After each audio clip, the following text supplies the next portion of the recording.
কিন্তু শ্রীহরিচাঁদ ওরা কান্দি অবতীর্ণ হয়। স্বয়ং ভোলার সেই আশীর্বাদ পূর্ণ নাহি হয়। স্বয়ং ভোলা প্রতিজ্ঞা করেছিল নারায়ণের ধারে, একদিন হরি হয়ে তোমার পুত্র হয়ে যাব ওরা কান্দির বাজারে। আমি স্বয়ং ভোলা হরি পুত্র হয়ে ওরা কান্দি যাব, সেই দিন তোমার মনোবাসনা পূর্ণ যে করিব। কিন্তু 4 যুগ চলে গেল, কবু সম্ভব নয়। এইবার শ্রীহরিচাঁদ মনে মনে ভেবেছিল তাই। ঠাকুর ভাবলেন আমার এইবার সেই দিন চিন্তা করি তাই। আমি ধর্ম দিয়ে জগৎকে দেখালাম মিথ্যা কথা নয়। এই ধর্ম কর্মের অভেদ মিলন ঘটাইবার তরে স্বয়ং ভোলাকে আনতে হবে এই ওরা কান্দির বাজারে। একদিন ভোরবেলাতে লোচন গোস্বামী ওরা কান্দি এলো। লোচন এসে হরিচাঁদকে কহিতে লাগিল, শোনো বাবা ও হরিচাঁদ, আমি স্বপ্নে দেখেছি তাই। দেখেছি কৈলাস থেকে নেমে এসেছে তোমার ভোলানাথ গোসাই। ঠাকুর বলে, ওরে লোচন, আমার কথা নিবি? যে ঘটনা দেখেছিস তুই তোর নিজের কাছে রেখে দিবি। দেখ দেখ কি ঘটনা ঘটে আস ওরা কান্দি ভবন। এমন সময় প্রসূতি গার হতে ছুটে এলো একজন মেয়ে এসে ডেকে বলে, শ্রী হরিচাঁদের ধারে বাবা শান্তি মাতা জন্ম দিয়েছে পুত্র কোলে করে। দেখি সুন্দর একটা বাচ্চা প্রসব করেছে। ওই প্রসূতি গানের ভিতরে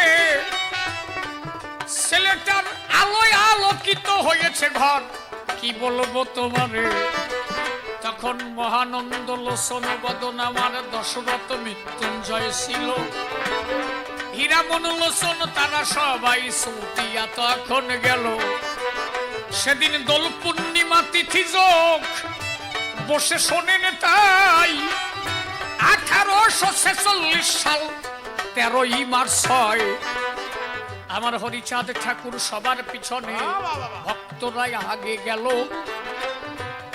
ঘরের সামনে গিয়ে যখন সকলে দাঁড়ালো, দেখে ঘরের ভিতর থেকে বম বম বম বম শব্দ উচ্চারণ হয়।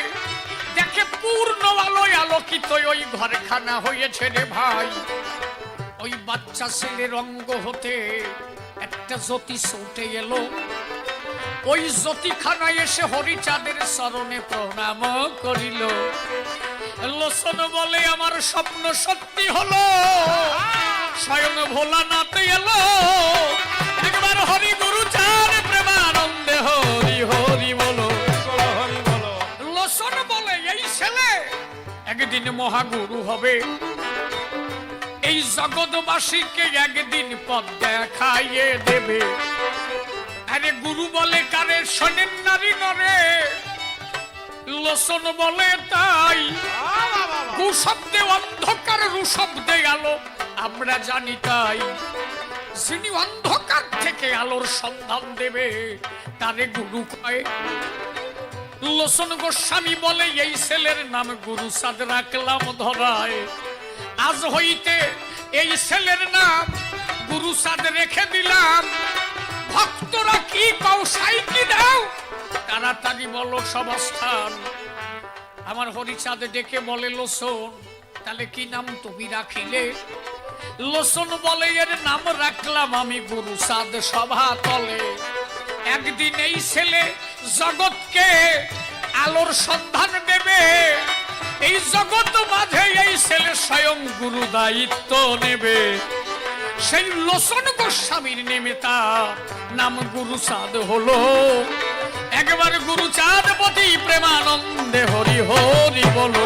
হরি বল। তাহলে শ্রী গুরুচাঁদ অবতীর্ণ ওরা কান্দির গায়। আরে যে যিনি বেহালা বাদক বুঝলি, আমি কইছি কি তুই তো আমার সাথে থাকিস, আমার তারক গোসাইয়ের বাণী আছে, জমকলির প্রভাবে তারক গোসাই বলেছে অজা রক্ত না খাইবে, শ্রদ্ধা উৎসর্গ তন্ডুল যদি কেউ স্পর্শ করে তার হরিভক্তি নাশ হয়। ব্রাহ্মণের যদি কোনো ব্রাহ্মণ কোন বাড়িতে শ্রাদ্ধ ভরায়, সেই বাড়ির তন্ডুল যদি কোনো বৈষ্ণব খায় তার হরিভক্তি নাশ হয়। এ ভুলো সাটাম না, আমার কথা না, বই জানো হরিলীলামৃত আমি দেখাচ্ছি। আর কি বলেছে, যদি কেউ ছাগলের মাংস কোনোদিন খায়, যদি কেউ কোনোদিন ছাগলের মাংস খায়, সে সেই দিন থেকে মতুয়া নামে বাদ। আজকে শুনে যান, এতদিন কত লোক খাইছে তার ঠিক নাই, তবে আজকে শোনার পরে যে খাবে তার বেতাল হবে। আমি যখন জানলাম, আপনাদের যখন বলে গেলাম, এতদিন জানতেন না খেয়েছে। তারক গোসাই বলছে যদি কেউ ছাগলের মাংস খায়, শুধু ছাগলের মাংস না, কি বলেছে, অজারক্ত কূপ জলে ধোয়াবো। কূপ জল মানে তখনকার বাংলাদেশে পুকুরে মাছ মাংস ধুতো। এই মাংস যখন পুকুরে ধুতো, ওই পুকুরে যদি 15 বছর 20 বছর 50 বছর পরেও যদি কোনো বৈষ্ণব কি কোনো সাধু স্নান করে, ওই পুকুরের জল যদি গালে নেয়, তাতেও তার হরিভক্তি নাশ হয়। ছাগল পোষা তো যাবেই না, খাওয়া তো দূরের কথা। এ তো আপনারা জানেন, যদি কেউ ভালো মন্ত্র জানে, ছাগলের কানে দিলে কোনো কাজ হয় না। সত্যি কথা কি না? কানে দিলি তাই কাজ হয় না, আর ওই মাংস খালি তার কি হয় কত। তার গোসাই বলছে ছাগলের মাংস খাওয়া যাবে না। আর যে বাড়িতে ব্রাহ্মণের শ্রাদ্ধ ভরাবে, ওই বাড়ির যে তন্ডুল, শ্রদ্ধা উৎসর্গ তন্ডুল যেটাকে বলে, একটা আতপ চাল দিয়ে ভোগ দেয়, ওই ভোগটা কেউ গ্রহণ করবে না, তাহলে তার হরিভক্তি নাশ হবে। আমার তারকের কথা তো মিথ্যা দিতে পারে না। ওরে বাবা, অনন্ত পাগলের নাম শোনে না? এখানে অনন্ত পাগলের নাতি ছেলে আছে, এই যে গোলক পাগল, আপনারা নাম শুনে থাকবেন, এই বয়রা থাকে, অনন্ত পাগলের নাতি ছেলে। এই অনন্ত পাগলের মার বয়স তখন 73 বছর, 73 ইয়ার্স, 73 বছর। অনন্ত পাগলের বাবার বয়স তখন 100 বছর। তারক গোসাই ওই বাড়িতে খেতে বসছিল, অনন্ত পাগলের মা প্রণাম দিয়ে বলছিল, বাবা এই বছর মনে হয় শেষ খাওয়া, আর দেখা হবে না। কেন? কয় যে 73 হয়ে গেছে, আমি তো আর বাঁচবো না। কয় যে তুই জানিস না সামনের বছর তো সাল হবে। 73 বছর বয়স তখন ওই বুড়ির, 73 ইয়ার্স, মানে কি ব্যাপার বোঝো? ওনার বাবার বয়স তখন 100 বছর। ভুলো গল্প না। এই বাগানগা অনন্ত পাগলের আশ্রম আছে, সেই বাড়িতে তারক গোসাই খেতে বসছে। তারকের কথা মিথ্যা হয় নাকি? বাদ দিয়ে বলছে, বাবা এই বছর শেষ খাওয়া, আমি তো আর বাঁচবো না। কাজে কি যে কোষ, সামনে বছর তো সাল হবে, তুই জানিস না? কাজে আমার বুড়ো বয়সে, কাজে হ এই যে তোর চুল যা পাকিছে আর জীবনে পাকবে না, দাঁত যে কটা পড়েছে আর পড়বে না। ওই ছেলে মানুষ করবি, বিয়ে দিবি, বৌমা ঘরে আনবি, তারপরে তোর মরণ হবে, তার আগে তোর মরণ হবে না। 73 বছরে তখন ছেলে হলো, সেই ছেলের নাম তুই ছিল অনন্ত পাগল। কি বোঝো? তারক গোসার মুখের কথা এক বুড়ির ঘরেও চল হয়। আর সেই তারক যদি বলে যায় 52 উৎসর্গ তন্ডুল খাবা না, হরিভক্তি নাশ হবে, একদম বাস্তব। তার কথা বিফলে যাবে না, ছাগলের মাংস খাওয়া যাবে না। আমি এই কথা কেন করলাম জানো? তাহলে হরিভক্তি নাশ হয় ছাগলের মাংস খেলে। আমার তারক গোসার মুখের বাক্য যাবে না রসাতলে। তাহলে গুরুচাঁদকে কেন ভগবান বলে? চিন্তা করেনি তাই স্বয়ং ভোলানাথ অবতীর্ণ, ওরা কান্দির গায়। এই গুরুচাঁদ ঠাকুর অনুন্নত সম্প্রদায়ের জন্য যা করেছে, আর কে করে? যারা আস্তে, যারা বৈষ্ণব মতে আছেন, যারা কালী মতে আছেন, যারা শাক্ত মতে আছেন, যারা শৈব মতে আছেন, যে যে মতের মানুষ হোক, যদি শীতল কাস্ট সম্প্রদায়ের মানুষ হয়, SC ST ঘরের ছেলে মেয়ে হয়, আমি তাদের উদ্দেশ্যে বলছি, অন্তত হরিগুরু চাঁদের কথা তাদের মনে রাখা দরকার। কারণ তাদের জন্য একমাত্র ছিলেন গুরু চাঁদ আমার। নিজের জীবন উৎসর্গ করে এদের দাঁড় করালো। বলো দেখি এই নমজাতি তারে কি বা দিল। ওনার কবে থেকে সূচনা হলো এ বৃহৎ আলোচনা, কতবার আসতে মানে ঠিক নাই। আমি প্রথমবার সারিয়ে দেবো নাকি, ও আসুক নাকি না গাবো? কয় ঘন্টা হলো? হ্যাঁ, আমি কিছু মূল মূল পয়েন্ট গুলো বলি। কিছু পয়েন্ট বলছি, এত আলোচনা করার তো সময় নাই। 1846 সালে গুরুচাঁদ ঠাকুর জন্ম নিল। 1853 সালে গুরুচাঁদ ঠাকুরকে স্কুলে দেয়া হলো। কোথায় স্কুল ছিল? তখন কোন স্কুলে এই শিডিউল কাস্টদের পড়াশোনা করানো হতো না। তখন দশরথের বাড়ি পদ্মবিলা আমার গুরুচাঁদকে পাঠায়। দশরথ যখন হরি নামে উদাসী হয়ে যায়, ওইখান থেকে গুরুচাঁদকে নিয়ে মল্লকান্দি দিল। গোলক কীর্তনিয়ার বাড়ি গুরুচাঁদ শিক্ষা নিয়েছিল।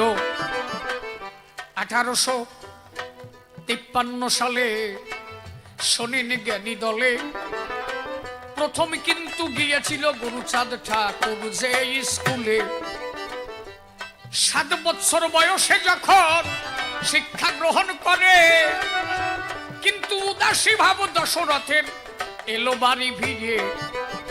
গোলক কীর্তনিয়ার বাড়ি থেকে বাড়ি এসে শ্রীহরি চাঁদে কয়, ও গুরুচাঁদ এবার শিক্ষা গ্রহণ করতে হবে তোমায়।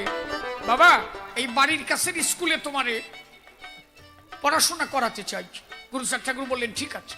দেখো, তখন ওরাকান্দির সমস্ত স্কুলে, ওরাকান্দির আশেপাশের যত স্কুল ছিল সমস্ত স্কুলে গুরুচাঁদ ঠাকুরকে নিয়ে যাওয়া হয়েছিল। হরিচাঁদ ঠাকুর নিয়ে গেছিলেন, কিন্তু কোন স্কুলে গুরুচাঁদ ঠাকুরকে ভর্তি নেওয়া হয়নি। কেন? যেহেতু নমশূদ্র কুলে জন্ম, বলি সবাই তাই। উচ্চবর্ণীয়রা কোনোভাবে তাকে ভর্তি সেদিন নেয় নাই। তখন মুসলমানদের স্কুলে তার পড়তে হইয়াছিল। তোমাদের শত্রু কারাই আগে চিন্তা দিলে করো। তোমাদের যে কারা শত্রু এত ভাবো না। কয়দিন আগে শুনেছ রাজস্থানে একটা ছেলেকে জল স্পর্শ করার জন্য পিটাইয়ে মেরে ফেলা হয়েছে। এই কয়দিন আগে, আমার মনে হয় 10 থেকে 15 দিন আগে আমি একটা পত্রিকায় দেখেছিলাম। দেখাচ্ছে নাকি কারো? সত্যি কথা না? একটা নিম্নবর্ণীয় ছেলেকে সে শুধু টিউবওয়েলের জল স্পর্শ করেছিল বলে তাকে পিটাইয়ে মেরে ফেলা হয়েছে। তার অপরাধ কি? সে নিম্নবর্ণে জন্ম নিয়েছে। ভাবতে পারো, তুমি ওখানে যাইয়ে কৃষ্ণ কইও বাঁচতে পারবা না, গৌর কইও বাঁচতে পারবা না। 12 তেতারা গুলি বেলায় দিচ্ছে। কেন তেতারা খুলতেছে? খালি তোমার দোষ, তুমি শিডিউল কাস্টের ঘরে জন্ম নিয়েছ, এইটা তোমার দোষ। হরিগুরুসান ভগবান তোমার মানতে হবে না, কিন্তু তোমার যে ভাত দেশে, তোমার যে বাঁচাইছে তার কথা তুমি কবা না? সে সময় কেউ বাঁচাই নাই। তুমি আজকে কৃষ্ণ বলে শীত হয়ে পড়ো, গৌর বলে কি শীত হয়ে পড়ো, রাম বলে শীত হয়ে পড়ো। সেই দিন স্কুলে গেলে ঘিটি ধাক্কা দিয়ে বের করে দিয়েছে। একজন যদি তোমায় বাঁচায় থাকে, বুঝো, এখন এমন কোন জায়গা নাই যে শ্রেষ্ঠীর লোক নাই। এখনো যদি ব্রাহ্মণরা এই করতে পারে, তাহলে তখনকার সময় কি করেছে? সেই পরিস্থিতির উপরে দাঁড়াইয়ে আমার গুরুচাঁদ করেছিল লড়াই, নিজের জীবন দিয়েছিল শুধু এদের উদ্দেশ্যে রে ভাই। মাত্র 12 বছর বয়স যখন বিয়ে করেছিল, সত্যভামা মায়ের বয়স তখন মাত্র 10 বছর ছিল। 1848 সালে সত্যভামার জন্ম হয়। এই যে দুজনের বয়স 10 আর 12 মিথ্যা কথা নয়। আমার শ্রীহরি চাঁদ ডেকে বলে সত্যভামার ধারে, ওমা আজ হইতে 6 বছর ব্রহ্মচর্য পালিবা সংসারে। ওমা, আমি বিয়ে করে তোমার এনেছি ঘরে, আমার ছেলের পুত্র বধূ করে ছেলেটাকে বাঁচাতে হবে তোমার। মা বলো বাবা, 6 বছর তুমি আমার ছেলের কাছে থাকবা না, দুজনে আলাদা থাকবা, পারবা? সত্যভামা বলল, বাবা আশীর্বাদ করো, যদি তোমার আশীর্বাদ পাই আমি 6 বছর কেন, তার বেশিও থাকবো, অসুবিধা নাই। গুরুচাঁদ ঠাকুর সত্যভামাকে নিয়ে 9 বছর ব্রহ্মচর্য পালন করেছিল। 1867 সালে গুরুচাঁদ ঠাকুরের প্রথম ছেলে শশীভূষণ জন্ম নেয়। তখন গুরুচাঁদ ঠাকুরের বয়স 21 বছর। 9 বছর ব্রহ্মচর্য পালন করেছিল। এই শশীভূষণের যখন জন্ম হলো, এই 67 সালে গুরুচাঁদ ঠাকুর ব্যবসা শুরু করলো। হরিদাসপুরে ব্যবসা করেছিল 1879 সাল। আমি কিছু পয়েন্টগুলো বলছি কারণ বৃহৎ আলোচনা। আমি ওরা বলেছিলাম যদি গুরুচাঁদকে নিয়ে আলোচনা করতে হয় সারা রাত, মানে কয় রাত কয় দিন করতে হবে তা ঠিক নেই। আমি শুধু পয়েন্টগুলো বলছি, একদম মূল পয়েন্টগুলো, নাকি এত বৃহৎ করে তো বলার সময় নাই। তাহলে 3-4 দিন কবি গান দিচ্ছি, দিবা বসে বসে খাবো আর গাবো, তাতে কি হচ্ছে?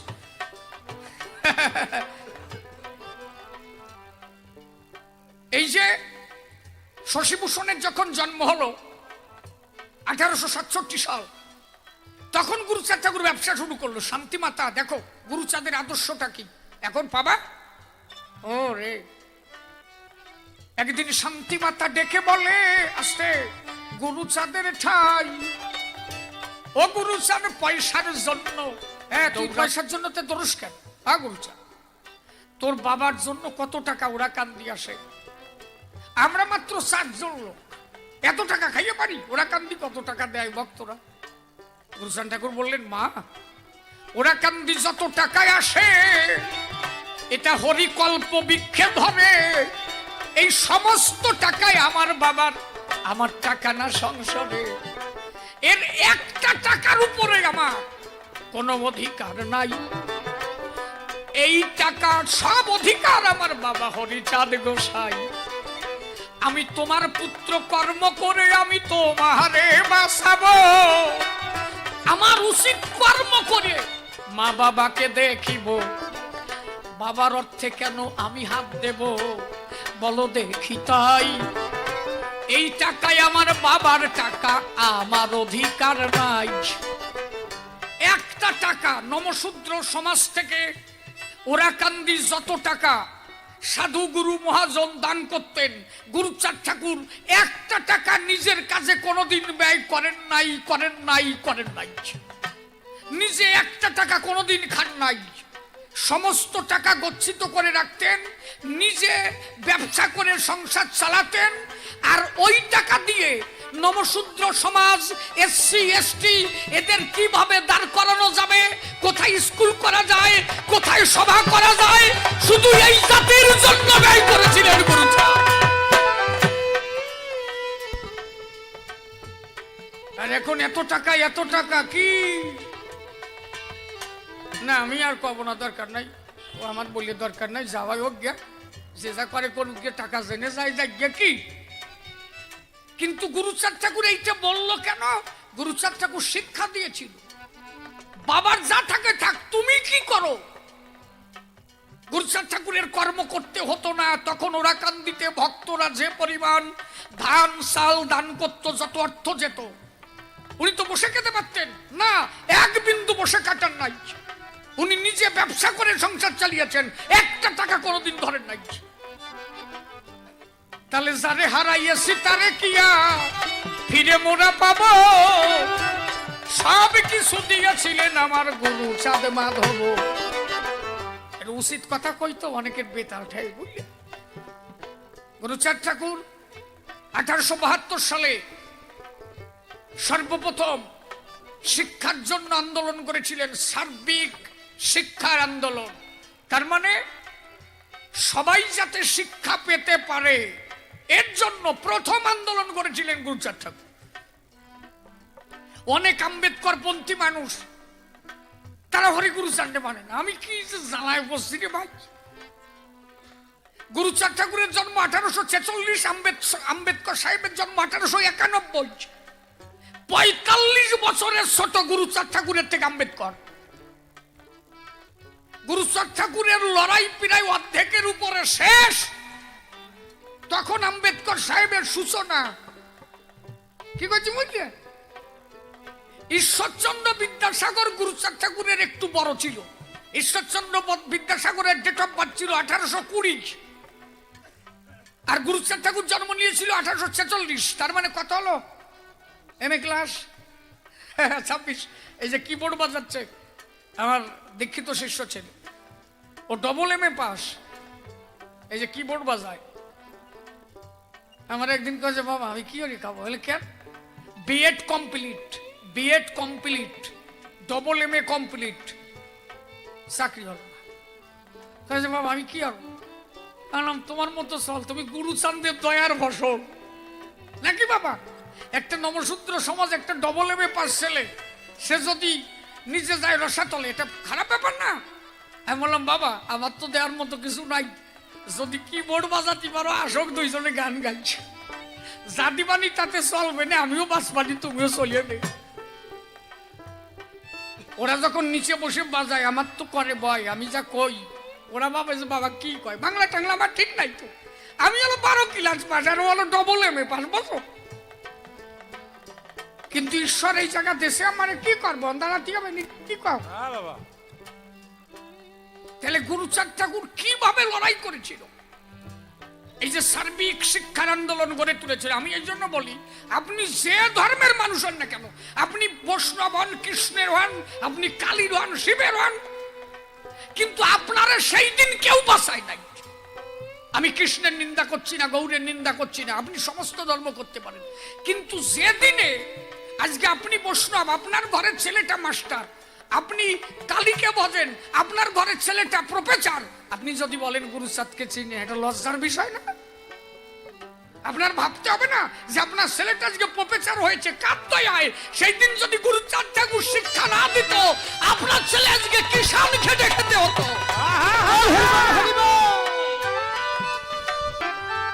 এই যে 1872 সালে সার্বিক শিক্ষা আন্দোলন করে, যার ফলে গুরুচাঁদ ঠাকুর আদেশ দিয়েছিল সবারে, তোমাদের আদেশ করি কথা নাও, নিজেরা স্কুল ঘরাও। ব্রিটিশ সরকার বলেছে মোরে, নিজেরা তারাও। ব্রিটিশ সরকারের থেকে গুরুচাঁদ ঠাকুরকে অফার করা হলো, আপনি আপনার সমাজের মানুষকে বলেন যেখানে সেখানে স্কুল গড়ে তারা যেন শিক্ষা গ্রহণ করে। গুরুচাঁদ ঠাকুর কি বললেন? এখন থেকে তোমরা তোমাদের গোয়াল ঘরে পড়াশোনা শুরু করো। গোয়াল ঘর থেকে যখন গরু বেরিয়ে যাবে তখন স্কুল বসবে, আবার যখন গধূলি লগনে গরু ফিরে আসবে স্কুল ছুটি হবে।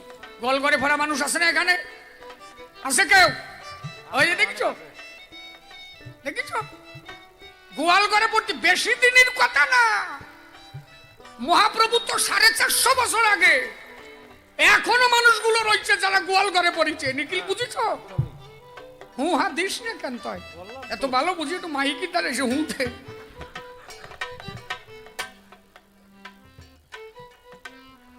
এগুলো বাস্তব দেখা যায়, যা এখনো বাস্তব, যা প্র্যাকটিক্যালে দেখা যায়। উনি কি করলেন? নিজে গুরুচাঁদ ঠাকুর 1880 সালে চৌধুরী বাটিতে সর্বপ্রথম নিজে স্কুল করেছিলেন। চৌধুরী বাটিতে 1881 সালে দত্তডাঙ্গা ঈশ্বর গাইনের বাড়িতে একটা শ্রদ্ধা অনুষ্ঠানে গুরুচাঁদ ঠাকুর ভাষণ দিয়েছিলেন, যে ভাষণ কেউ বলতে পারে না।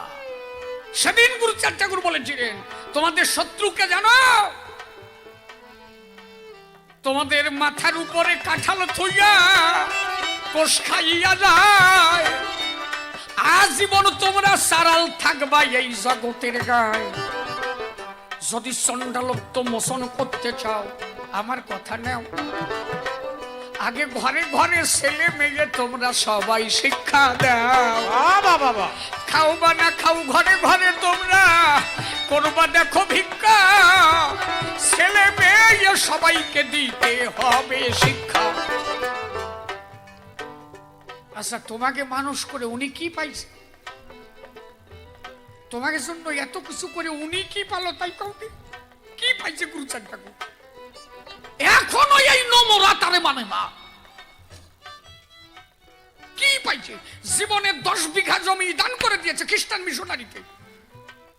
মির সাহেব একদিন বলছিলেন, ঠাকুর এতে চন্ডালগালি মোচন করতে গেলে এতে কিছু টাকার দরকার। গুরুচাঁদ ঠাকুর বলেন, কত টাকা দরকার?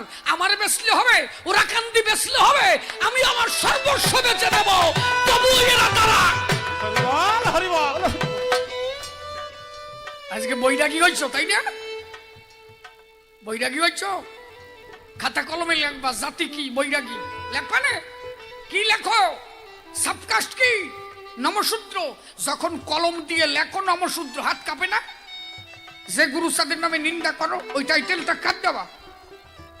একবারও ভাববা না যে তুমি নমশূদ্র লিখছো, এই টাইটেলটা আমার বাবা গুরুচাঁদ না দিলে ওখানে সন্ডাল লিখতে হতো।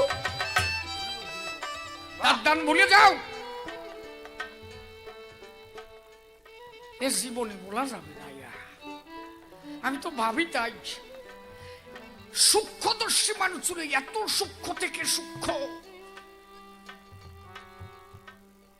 একটু করি নাকি আলোচনা? রাত যত অতি থাক, আমি নয় আরে গাইয়ে লাস্টে মিলন দিয়ে কি। তখন 1900 সাল গুরুচাঁদ ঠাকুর লক্ষ্য করলেন, আমার অনুন্নত সম্প্রদায়ের মানুষ, এরা তো কেউ শিক্ষিত না, তাহলে এরা কি করে খায়? এদের তখন 100% মানুষের মধ্যে 99% চাষী। এরা তো চাষ ছাড়া আর কিছু জানতো না, চাষবাসটা ভালো করতে পারত। কিন্তু জমিদাররা কি বলতো? ওই জমিদাররা জমি দিয়া যখন ফসলের ভাগ নিত, অর্ধেক অর্ধেক ভাগাভাগি তখন শেখ হয়ে যেত। যদি জমিদার অর্ধেক নেয় আর যে চাষি টাকা খরচা করে চাষ করে অর্ধেক নেয়, বলেন চাষ করার পরে কিছু থাকে? তখন তো জলা জমি, ধান ছাড়া আর কিছু হতো না। যখন ওই জমি চাষ করে পূর্ণভাবে কর দিতে পারত না, তখন কি করা হতো? এদের কীতদাসের মতো গাছে বেঁধে বেত্রাঘাত করা হতো। গুরুচাঁদ ঠাকুর তাই দেখলেন, আমার সমাজের মানুষকে বাঁচাতে হলে আগে আমার কৃষক আন্দোলন গড়ে তুলতে হবে, অর্থাৎ তেভাগা আন্দোলন করতে হবে। এই যে 1900 সালে তখন শ্রী গুরুচাঁদ তেভাগা আন্দোলন করে, আজও কৃষক আন্দোলনের জনক আমার গুরুচাঁদকে বলে সংসারে। এই তেভাগা আন্দোলনের জনক আমার শ্রী গুরুচাঁদ ছিল। এই আন্দোলন করে জগতে জয়যুক্ত হলো।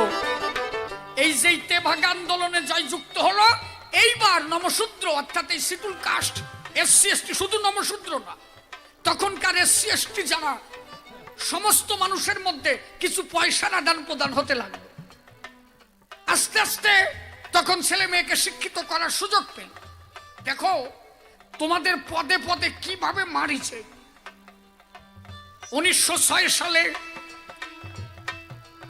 সর্বপ্রথম সেই যে অস্ট্রেলিয়া নিবাসী মির সাহেব ওরা কান্দি আসলো, যাহা হলে শুভ খুশি। গুরুচাঁদ ঠাকুর চিন্তা করলেন, একজন ভালো মানুষকে পাই, আরে এরে ধরে যদি এই জাতির কোন কর্ম করা যায়। তবে মির সাহেবের অবদান কিন্তু এদের পক্ষে কম ছিল না। গুরুচাঁদ ঠাকুর মির সাহেবকে দিয়ে অনেক কাজ করেছিলেন, এবং মির সাহেব তো খালি খালি করে নাই। বিচরণ কর্তার হরি গুরুচাঁদ চরিত্র সুধা পড়ে রাখবেন। দেখেছি একটা দুর্গা প্রতিমা, গুরুচাঁদ ঠাকুর বলছেন এই প্রতিমা কি? গুরুচাঁদ ঠাকুর বললেন এই দুর্গা প্রতিমাও জীবন্ত হতে পারে। বলছে সত্যি হতে পারে? বলছে হ্যাঁ মিড হতে পারে। বলছে দেখান তো। গুরুচাঁদ ঠাকুর বলেন চেয়ে দেখো, ওই মাটির প্রতিমা দিয়ে চোখ দিয়ে টপ টপ করে চোখের জল পড়ছে। চোখের জল কি খালি খালি পড়ে যদি জীবন্ত না হয়? মির সাহেব চেয়ে দেখে মাটির প্রতিমা দিয়ে টপ টপ করে চোখের জল।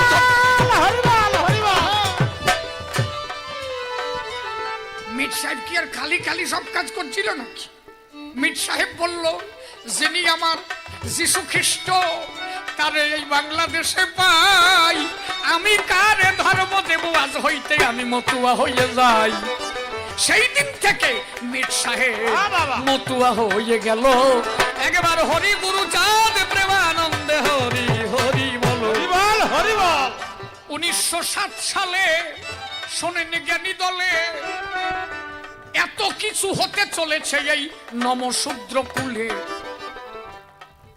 1907 সালে গুরুচাঁদ ঠাকুর সর্বপ্রথম একটা পত্রিকা গঠন করেছিলেন, যে পত্রিকার সম্পাদক করেছিলেন আদিত্য চৌধুরীকে এবং তার সহযোগিতা করেছিলেন সুরেন্দ্রনাথ ঠাকুর। পত্রিকাটার নাম ছিল সুরিত পত্রিকা। কিন্তু সুরেন্দ্রনাথ ঠাকুরের অকাল প্রয়াণ হয়, 6 বছরে মারা গেল। মিথ্যা কথা নয়, ওই পত্রিকা প্রকাশের 6 বছরের মধ্যে তিনি মারা গেলেন, যার কারণে পত্রিকাটা বন্ধ হয়ে গেল। গুরুচাঁদ ঠাকুর চিন্তিত হলেন, তবুও উনি কখনো টলেননি। গুরুচাঁদ ঠাকুর দেখলেন আমার সমাজের মানুষ যারা, এই মেয়েরা যে মারা, এদের প্রসব যন্ত্রণা হলে কত মা বিনা চিকিৎসায় মারা যায়, কত সন্তান প্রসব হতে গেলে কত বাচ্চা সন্তান মারা যায়। গুরুচাঁদ ঠাকুর দেখলেন আমার এই শিশুদের বাঁচাতে হবে, আমার সমাজের শিশুদের বেঁচে থাকতে হবে, আমার সমাজের মায়েদের বেঁচে থাকতে হবে। উনি কি করলেন? 1908 সালে শোনেন জ্ঞানী দলে, সর্বপ্রথম উড়াকান্দি যে কথা যাই বলে মাতৃমঙ্গল নামে একটা প্রতিষ্ঠান গড়িয়া তুলেছিল, যেখানে প্রসূতি মায়েদের চিকিৎসা দেওয়া হতো ভালো। ভাবতে পারো প্রত্যেকটা পয়েন্ট বাই পয়েন্ট এই সমাজের মানুষ কিভাবে বাঁচবে, এদের কিভাবে বাঁচানো যাবে।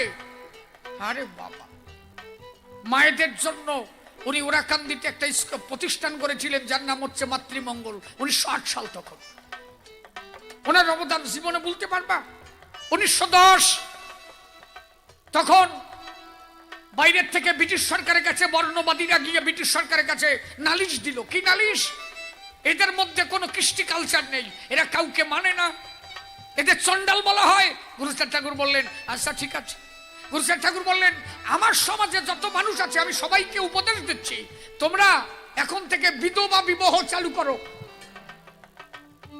একটা ছেলে বিয়ে করার পরে স্ত্রী মারা গেলে ছেলেটা যদি আবার বিয়ে করতে পারে, তাহলে একটা নারী তার অল্প বয়সে যদি স্বামী মারা যায়, তার যৌবনের জ্বালা মিটানোর জন্য সমাজটা নষ্ট হয়ে যেতে পারে। তাহলে এখন থেকে বিধবা বিবাহ চালু করতে হবে। তখন 1910 সালে গুরুচাঁদ ঠাকুর ওরাকান্দিতে বারুণী মেলায় হরিভক্তদের ডেকে সার্কুলার দিয়েছিল। যদিও এই ঘটনা বিদ্যাসাগর, ঈশ্বরচন্দ্র বিদ্যাসাগর বিধবা বিবাহ চালু করেছিলেন অনেক আগে, কিন্তু ওইটা ছিল শহর কেন্দ্রিক, গ্রামের মানুষ প্রচার পায়নি। গুরুচাঁদ ঠাকুর যখন করেছিলেন ভক্তদের গ্রামে গ্রামে পাঠাতো, এই যা আমার সমাজে কেউ যেন বিধবা না থাকে, সমাজ যেন কোনোভাবে নষ্ট না হয়, সে বিয়ে করুক, বাবার ধর্ম পালন করুক, নিজ নারী ব্রহ্মচারী সচ্চরিত্র রবে, হাতে কাম মুখে নাম সদা সত্য কথা কবে। আরে পরপতি পরসতী কভু নাই স্পর্শিবে, তুমি না ডাকিলে হরি তোমারে ডাকিবে। এই যে নিজে গ্রামে ঘুরে ঘুরে ভক্তদের দিয়ে সার্কুলার দিয়েছিল গুরুচাঁদ ঠাকুর। 1911 সালে সেন্সাস রিপোর্টে সর্বপ্রথম চন্ডাল গালি মোচন করেছিলেন। আরে কি কব, এ যে কত, এর কোনো ঠিক নাই, বুঝলা? অনন্ত করুণা তাহা, এসব মিথ্যা কথা নয়। আমি আর একটা ঘটনা বলি ধর্ম সভার গায়ে। 1921 সালে অসহযোগ আন্দোলনে গুরুচাঁদকে ডাক দেয়। গুরুচাঁদ ঠাকুর বললেন আমার সম্প্রদায়ে যাবে না ওই জায়গায়, কারণ এরা অবলা জাতি, গেলে হতায় সকল মারা যাবে। বলো দেখি তখন আমার জাতির উপায় বা কি হবে? আমার জাতির উপায় কি হবে? এ তো খুব খারাপ হয়ে যাবে। তখন উনি চিন্তা করে বন্ধ করে দিলেন, বললেন না, আমার এই জাত গেলে এরা আমার ছেলের মতো, নিজের সন্তানের মতো মানুষ করেছিল, অতএব ওনার মতো বান্ধব জগতে আর খুঁজে পাওয়া যাবে। অন্তর দিয়ে ভেবে দেখো, মিথ্যা কথা নয়, তোমার কথার জবাবে কথায় কথায় করে গেলাম সাই। আরো অনেক কথা ছিল মো, বাকি রয়ে গেল। ভক্তদের মন খানা কেন সাকন হয়ে গেল। ও তাই প্রথমবারে আর বেশি বলে আমার কোনো